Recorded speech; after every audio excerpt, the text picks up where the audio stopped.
की राजस्थान के घने जंगलों में छुपा एक रहस्यमय मंदिर, जहां फूल नहीं चढ़ते, जहां नारियल नहीं टूटते, जहां लोग अपनी टूटी किस्मत छोड़कर बेड़ी हथकड़ी और माता के चरणों में छोड़ आते हैं। प्रतापगढ़ का दिवांग माता मंदिर एक ऐसे स्थान जहां कभी डाकू, बागी और जंगलों के खुखार चेहरे रात के अंधेरे में सिर झुकाने आते थे। कहते हैं मांगी गई मन्नत इंसान को हर बंधन से मुक्त कर देती है, चाहे वो जेल की सलाखें हो, झूठे आरोपों या जिंदगी की अदृश्य जंजीर। इस वीडियो में जाने दिवांग माता का रहस्य, भीमा डाकू की रोमांचकारी लोक कथा, अंग्रेज अक्सर की डरावनी घटना, रात में सुनाई देने वाली जंजीरों की आवाज, और आखिर क्यों आज भी लाखों लोग यहाँ हथकड़ियां चढ़ाने पहुंचते हैं। यह सिर्फ एक मंदिर नहीं, आस्था है, डर, विश्वास और उम्मीद है। ऐसी कहानी है जो आपको अंत तक बांधे रखेगी। जय माता की। राजस्थान का रहस्यमय मंदिर जहां चढ़ती हैं हथकड़ियां और बेड़ियां, दिवांग माता की रहस्यमय कथा। भारत में आपने ऐसे मंदिर बहुत देखे होंगे, लेकिन जहां फूल चढ़ते हैं, नारियल चढ़ते हैं, सोना चांदी चढ़ता है, लेकिन क्या कभी आपने ऐसा मंदिर देखा है जहां लोग हथकड़ियां चढ़ाते हो, जहां बेड़ियां प्रसाद बन जाती हो, जहां जेल से छूटने की मन्नत मांगी जाती हो, जहां कभी डाकू, डकैत और जंगलों के सुअर अपराधी रात के अंधेरे में माता के चरणों में सिर झुकाने आते थे। और हैरानी की बात है, आज भी हजारों लोग मानते हैं कि अगर सच्चे मन से यहाँ प्रार्थना कर दी जाए तो इंसान कानून के नहीं, किस्मत के बंधन से भी आजाद हो जाता है। राजस्थान के प्रतापगढ़ में जंगल में छिपा दिवांग माता का वो रहस्यमय मंदिर, जिसकी कहानी डर भी पैदा करती है और उम्मीद भी। राजस्थान रेगिस्तान के लिए राजपूत का वीरता की गाथाएं गाते हैं, आपने बहुत सुनी होंगी, लेकिन राजस्थान का एक चेहरा ऐसा भी है जिसके बारे में बहुत कम लोग जानते हैं।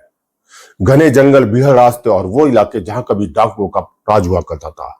प्रतापगढ़ का इलाका आज भले ही शांत दिखाई देता हो, लेकिन एक समय ऐसा आया था जब यहाँ सूरज ढलने के बाद लोग घरों से बाहर निकलने से डरते थे, क्योंकि जंगलों में छिपे रहते डाकू, डकैत गिरोह, और इसी जंगलों के बीच था प्राचीन मंदिर दिवांग माता का मंदिर।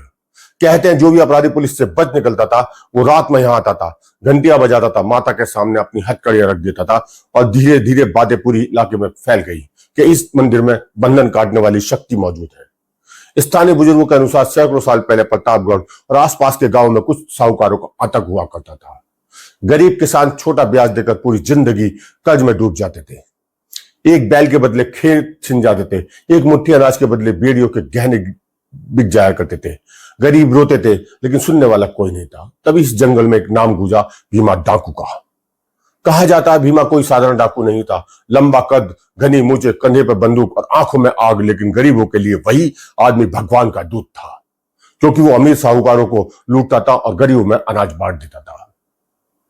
कई गांवों में लोग उसके आने पर डरते नहीं थे, बल्कि दुआएं करते थे। एक लोक कथा के अनुसार जब एक बार अकाल पड़ा, गांवों में खाने तक के लिए लोग लाले पड़ गए थे, लेकिन साहूकारों ने अनाज के गोदाम बंद कर दिए थे। गरीब बच्चे भूख से रोने लगे थे। तभी एक रात घोड़े की आवाज आई, और सुबह जब गांव वाले उठे तो हर घर के बाहर अनाज की बोरियां रखी थी।